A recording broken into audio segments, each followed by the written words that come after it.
So Nightingale had a playtest this last weekend, and man does this game look good.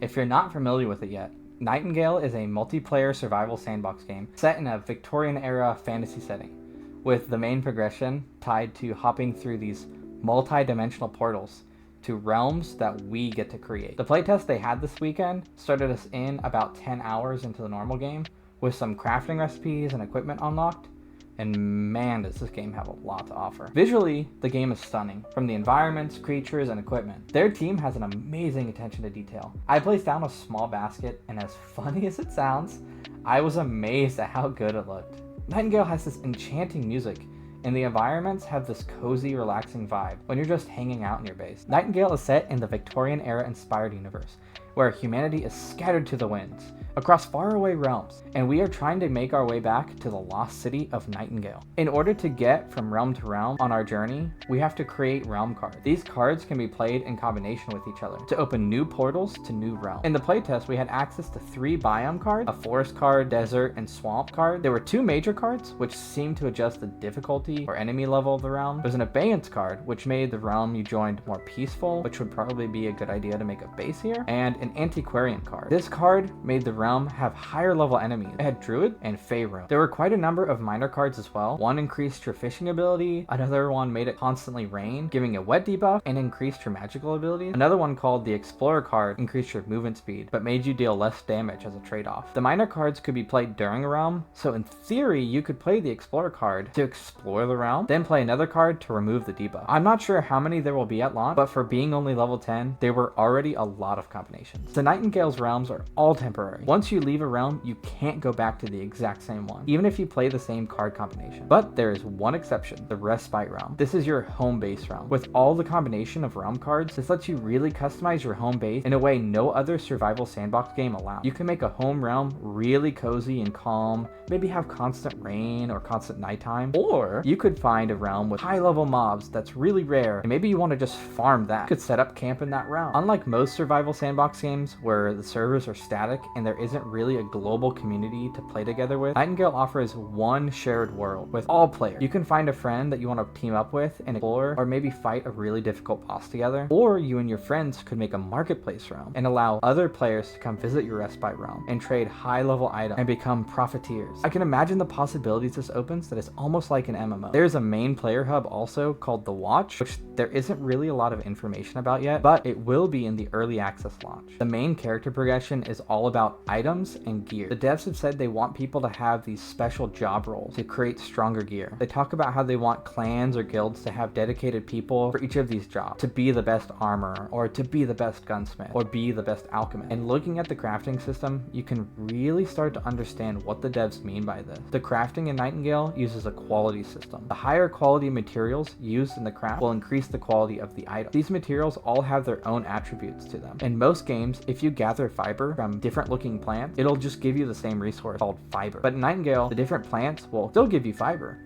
but they'll have different attributes on them, which will affect the outcome of what you would craft with them. The workbenches also have upgrades to them that can enhance certain characteristics of the items created. So, if you want to be the best weaponsmith, then you'll probably be making and using the highest quality materials with specific workbench enchantment to make the best weapon in the game. The crafting reminded me of Final Fantasy XIV with its quality system, which isn't a bad thing. If you're worried about accessibility here, there are simple quality labels on things like crude, fine, that make the system easier. There's also the system to imbue weapons with magic, which I didn't get a chance to explore during the test. I guess it just goes to show that there really is a lot to do in this game. The building system in the game is blueprint based. This lets you plan out the entire look and feel of your base without having to have all of the resources in your inventory, or use up a lot of resources just to find out that you don't like how it looks and then lose them all. I see this saving players a lot of time. There are different blueprint sets, so once you unlock a set, you unlock all the pieces in one unlock. As for endgame content, we didn't really get to explore the endgame content in the weekend test, but there seems to be 2 main systems currently. The first, Apex Hunt, which are these world bosses that look especially difficult. These seem like Monster Hunter type of experiences. I can imagine these bosses drop some of the best materials in the game. There's also vaults in the game. These revolve around clearing out enemies, doing puzzles, and they culminate in a boss fight. It looks like this is going to be the hardest content in the game at early access launch. Nightingale is coming out February 20th.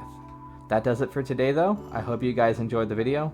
Thanks for watching, and I'll see you next time. Take it easy.